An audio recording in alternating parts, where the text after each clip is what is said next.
prayer for the pastor? Well, I don't know.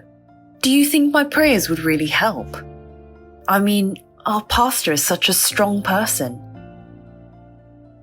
Have you ever thought this way? If so, it may mean that your shepherd is left to struggle alone, without any support, in the midst of a fierce spiritual warfare. The church is entrusted with proclaiming the grace of God, saving souls, and keeping them safe. This is the very work Satan hates the most, and that is why the opposition is so relentless. Yet, if only the shepherd bears this burden within the church, the outcome is plain to see.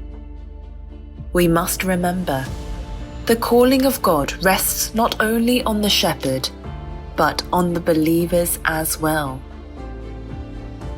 Paul, even while in chains, asked the believers to pray for him.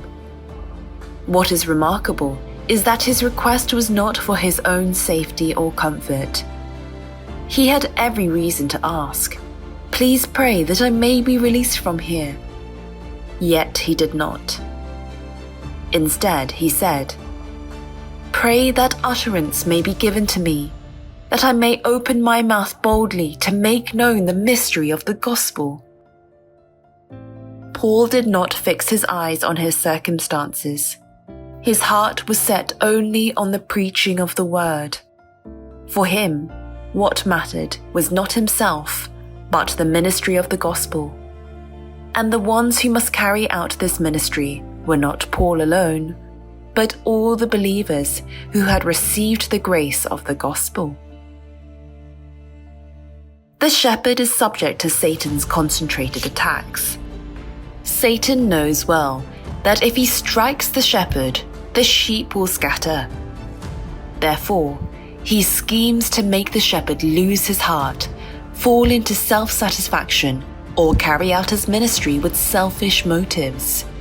If such schemes succeed, the shepherd's work of perfecting the believers cannot be properly fulfilled. Conversely, when the church is well preserved, it is because the strength that comes from God upholds it, and also because the believers unite their strength in prayer for their shepherd. Through the prayer support of the believers, the shepherd will be able to endure the suffering he faces far better than before.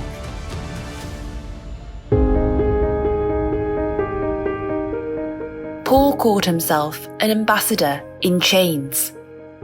Even without freedom, he never forgot that he was an ambassador plenipotentiary commissioned to proclaim the gospel on behalf of the King of Kings.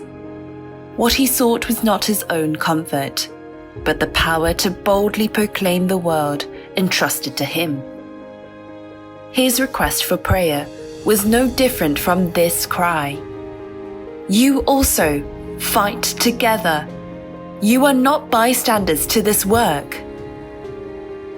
The preaching of the gospel was not his personal work, but a spiritual battle in which all believers must take part and give their support.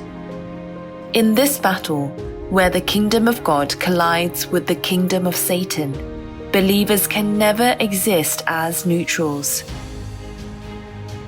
If believers do not pray for the church and their shepherd, but are preoccupied only with themselves and their family matters, in a greater sense, it is like turning away from the grace that God Himself unfolds. God has established the shepherd to perfect the believers, to nurture them with the word, and to convey His blessing. Therefore, our prayer for the shepherd is not merely for one individual. It is a prayer for ourselves, for the whole church, and for the kingdom of God. Therefore, let us earnestly pray for the shepherd. Let us acknowledge the will of God who has called us to one path, and let us respond to that calling with compassion and faithfulness.